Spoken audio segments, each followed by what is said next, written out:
Bonjour mes frères, bonjour mes sœurs. Nous sommes aujourd'hui le 13 novembre 2024. Il y a un message que je voudrais encore donner aux concitoyens togolais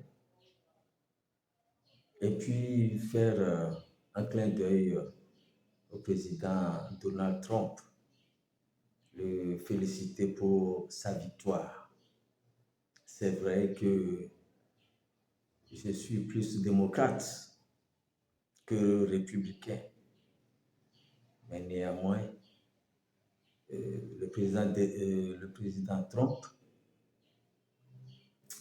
est l'un des rares présidents dans le monde qui clame ouvertement et haut et fort la seigneurie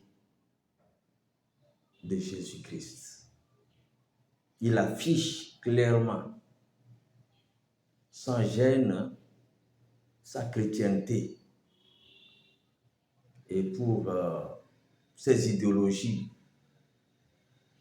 contre certaines dérives que nous voyons dans ce monde, il mérite d'être soutenu par les chrétiens.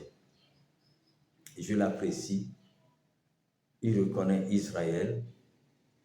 Il reconnaît Jérusalem comme capitale d'Israël. Je le soutiens dans ses positions. Je voudrais encore rappeler ce que j'ai toujours dit. Je l'ai toujours dit, mais comme il y a un adage qui le dit, la répétition est pédagogique. Donc je ne cesserai de réitérer mes visions que j'ai toujours prônées depuis des années. Je vais m'attarder sur le Togo, mon pays. Je ne peux que dire du bien de mon pays. Mais je voudrais encore expliquer aux Togolais eux-mêmes que notre pays a une destinée de la part de Dieu.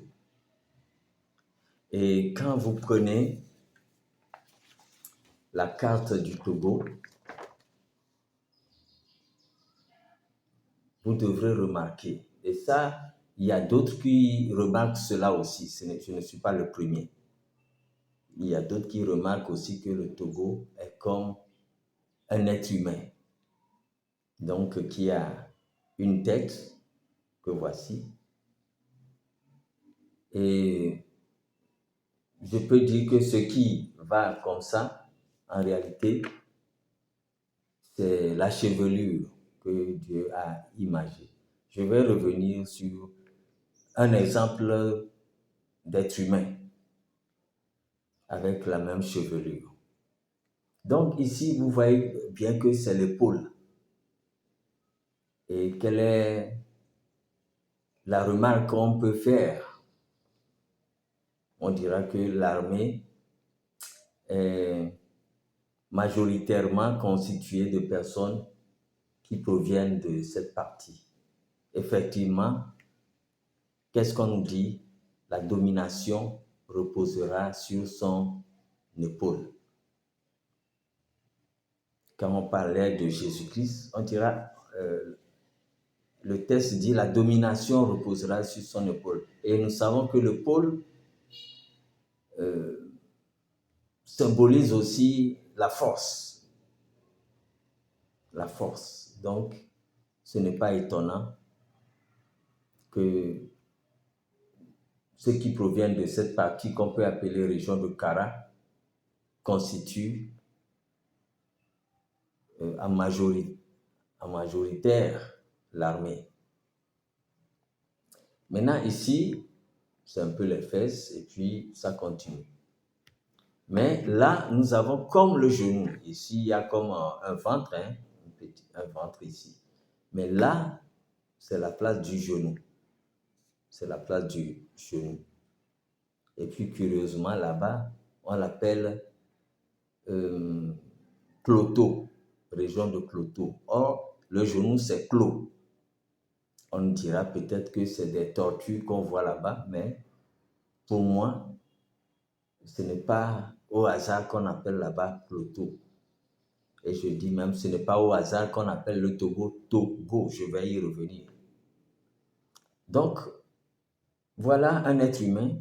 Ne demandez pas à Dieu que la carte soit textuellement un être humain. Non, c'est une carte.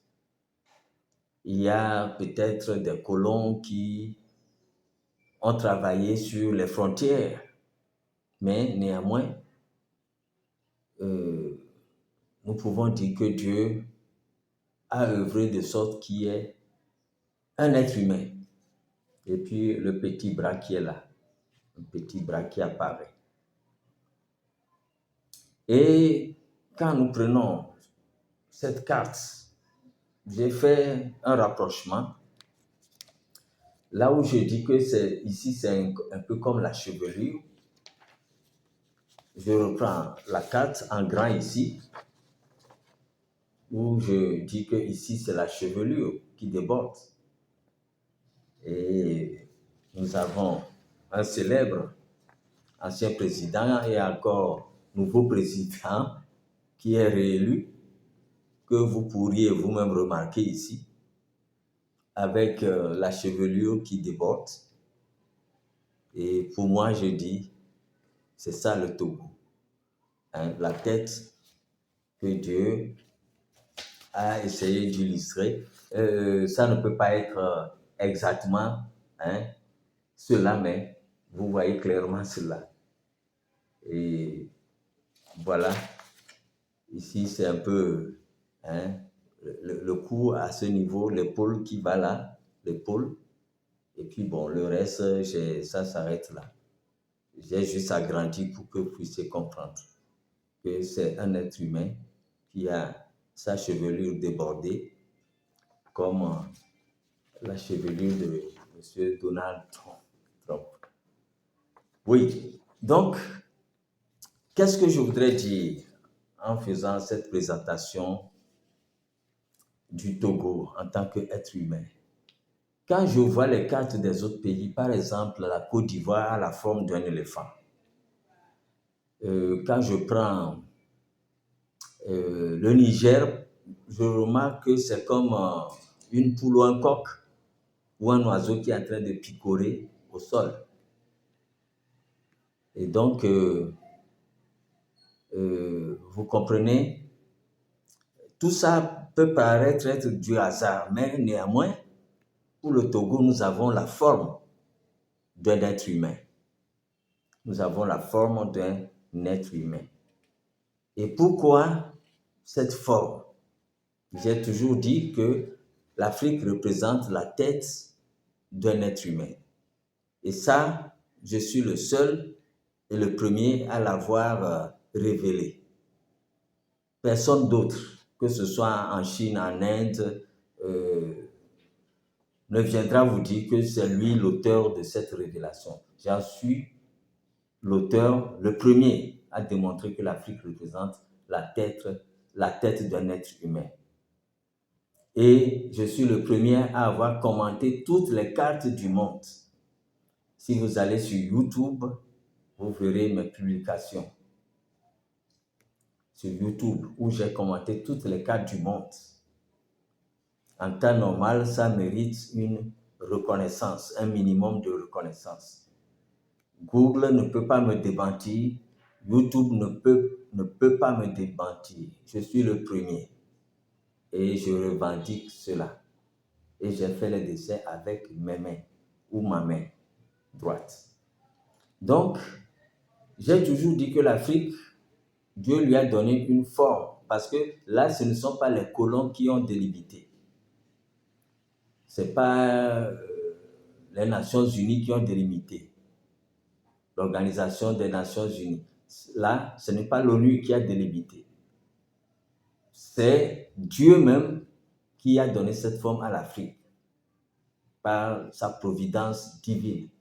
Et cette forme présente une tête avec un front, un nez, une bouche. Je n'ai pas besoin de revenir sur les commentaires. Et j'ai toujours dit que Israël est au sommet de la tête ici.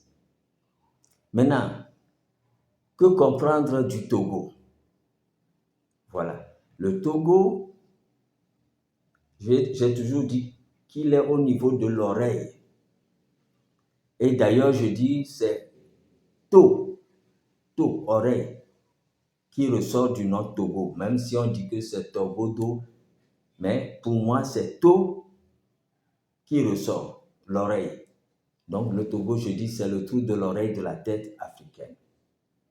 Quel est le rôle de l'oreille? L'oreille, son rôle, c'est d'entendre. Le rôle de l'oreille, c'est d'entendre. Et Dieu dit, je t'établis comme une sentinelle. Tu entendras ma voix et tu parleras au peuple.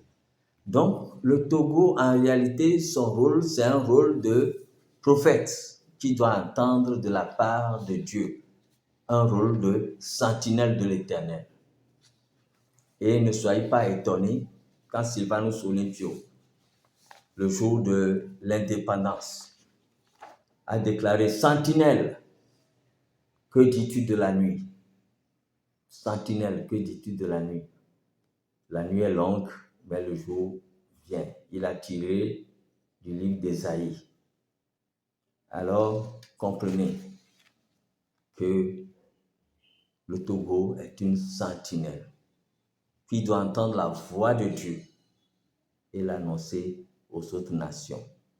Pour ne pas être trop long, parce que j'ai beaucoup de choses à révéler, et je continue de dire que ça mérite une reconnaissance au niveau de mon pays, parce que le fait que ce soit un Togolais qui soit le premier à révéler le mystère caché dans les formes des cartes du monde, ça mérite une reconnaissance.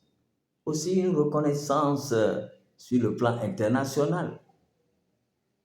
Pourquoi pas un prix pour cette inspiration? Parce que ce n'est pas le premier ou la première inspiration, il y a eu beaucoup d'autres révélations. En 1996, Dieu m'a donné le nom d'une plante, que cette plante peut guérir l'Ebola. J'ai fait une publication, j'ai révélé le nom sur ma page Facebook. Georges David Adam, j'ai 2 pages sur Facebook. J'ai fait cette publication où j'ai révélé la plante et je sais que si les scientifiques font des expérimentations, effectivement, cette plante va guérir l'Ebola. Parce que Dieu ne me ment jamais. Seulement le diable, il me combat. Parce que mes révélations constituent une menace pour le diable. Donc, il fait tout pour que je sois un peu dans l'oubli ou que je ne sois pas connu. Même sur le plan doctrinal, il sait que j'ai révélé des choses sur lui avec mon livre Discerner les ruses du diable que je n'ai pas amené au bureau ici pour vous montrer. Donc, maintenant pour terminer, je voudrais dire au président Donald Trump, si quelqu'un tombe sur le message, il peut lui traduire cela en anglais, du français en anglais. Entre-temps, il a eu un problème avec son oreille droite. Effectivement, quand il tourne comme ça, l'oreille droite là, c'est là-bas qu'est positionné le Togo. La balle a touché là-bas. Et Dieu, nous remercions Dieu qui l'a sauvé. Mais Dieu a voulu lui donner juste un signe. Le signe que Dieu a voulu lui donner, c'est que il reconnaît Jérusalem comme capitale d'Israël. Mais nous sommes dans un temps qu'on appelle le temps des nations. Et pendant le temps des nations, la parole dit, les nations fouleront au pied Jérusalem jusqu'à ce que le temps des nations soit accompli. Donc,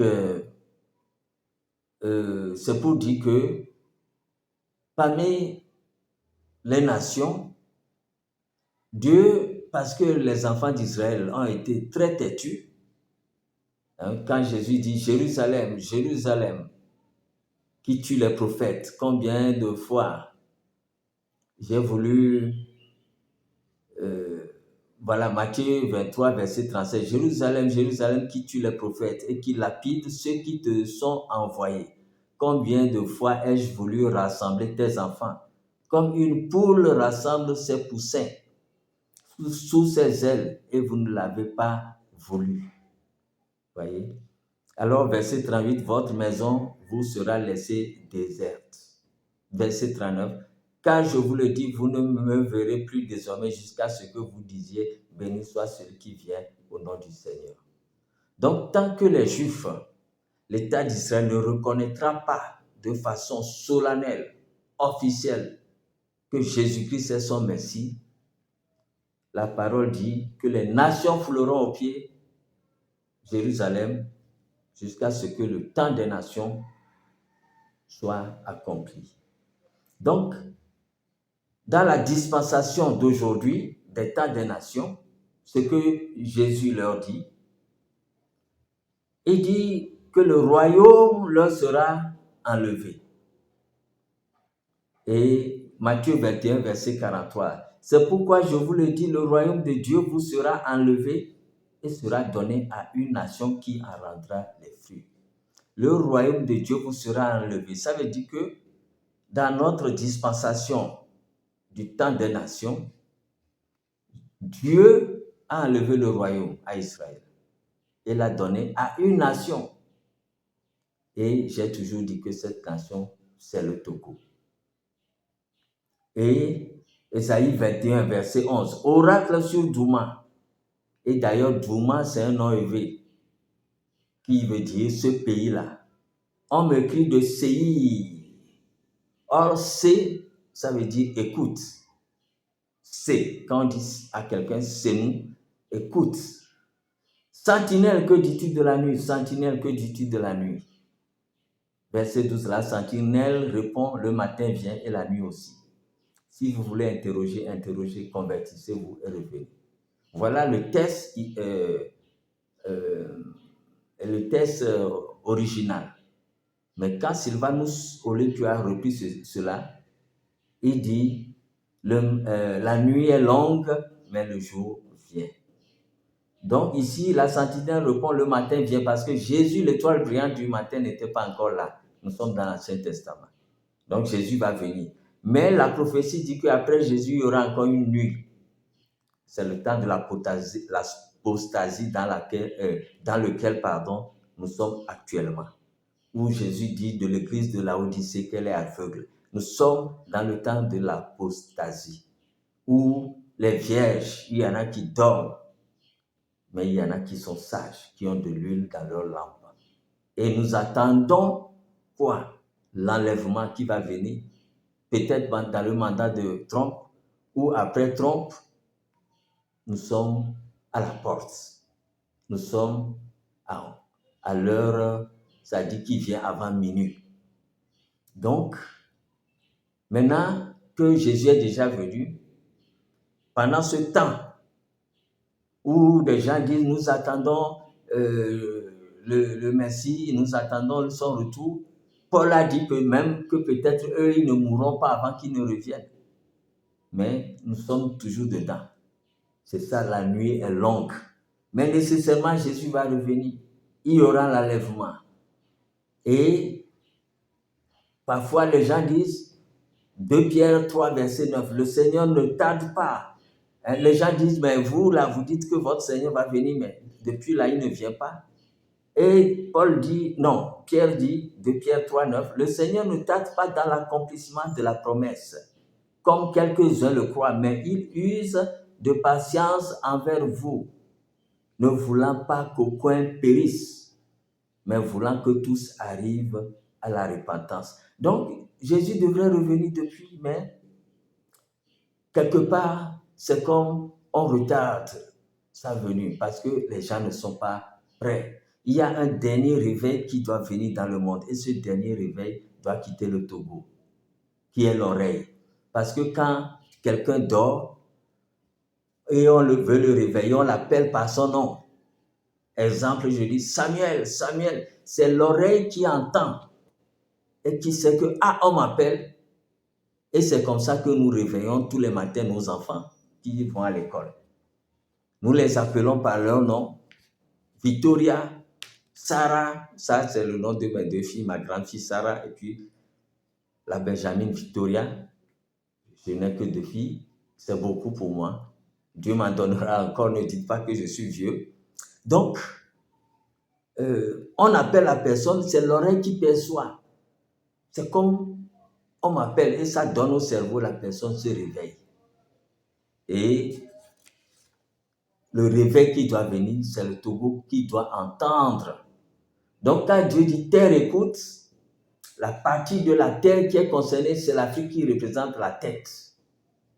Et la partie qui est encore concernée, c'est la place du trou de l'oreille. Pas toute l'oreille, la Côte d'Ivoire, tout ça là, font partie de l'oreille, mais le trou, nous parlons du trou. Donc, c'est par le Togo que le dernier réveil doit venir. Et justement, ce dernier réveil tarde. Il y a des choses qui doivent se mettre sur pied.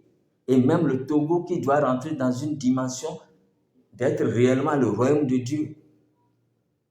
Et selon une révélation que Dieu m'a donnée en 1996, c'est comme Lomé serait la Jérusalem actuelle. Donc Dieu a voulu dire à M. Trump, oui, c'est vrai, tu aimes Israël, mais Jérusalem, ce n'est plus là-bas, en Israël.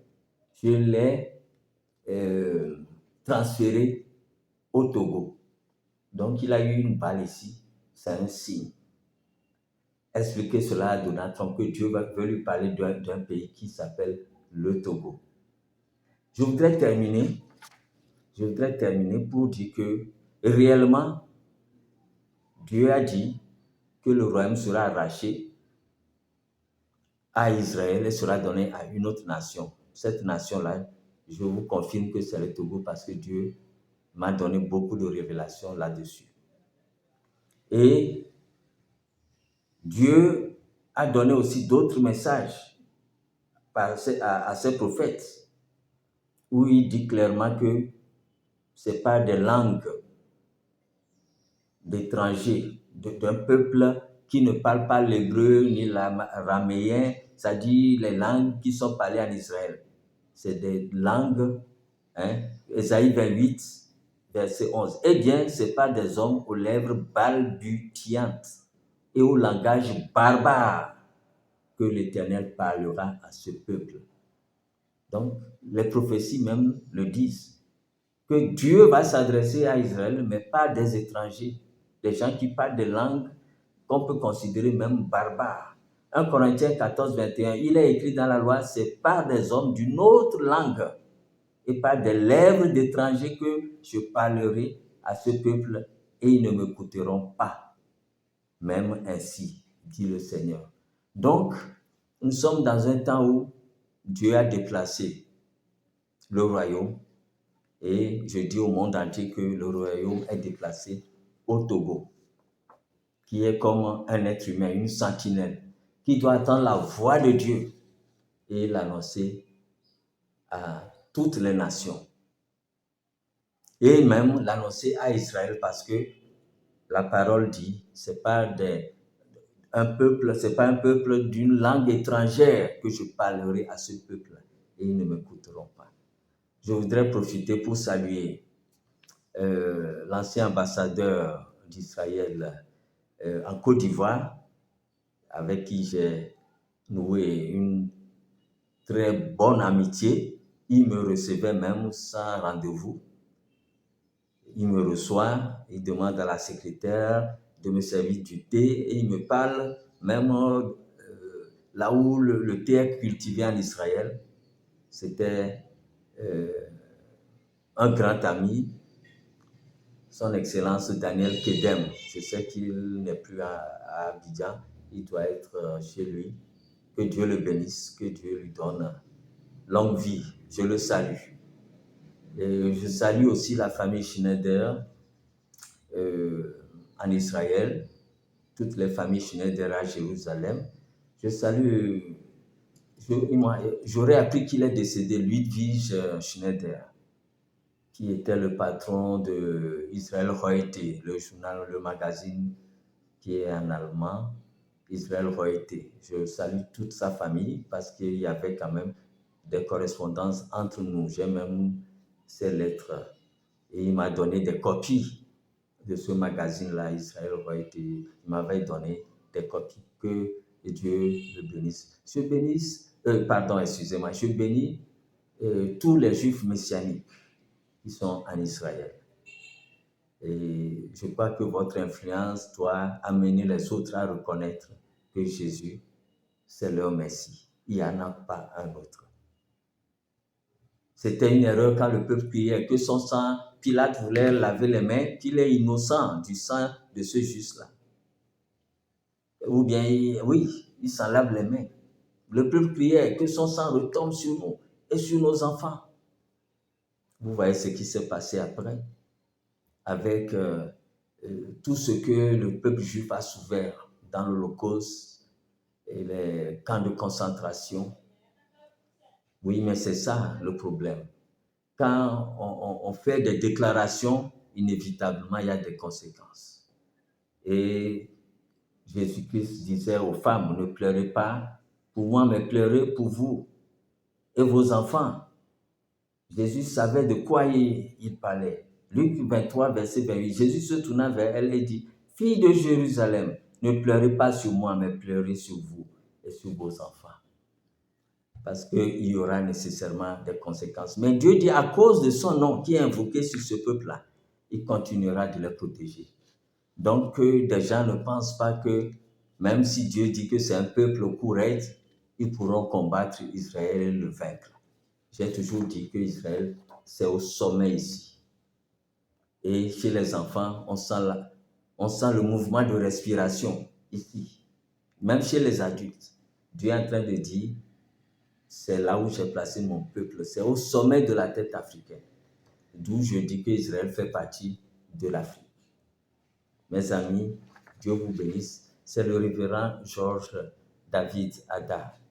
Je suis président national du Parti nationaliste travailliste pour le salut PNTS.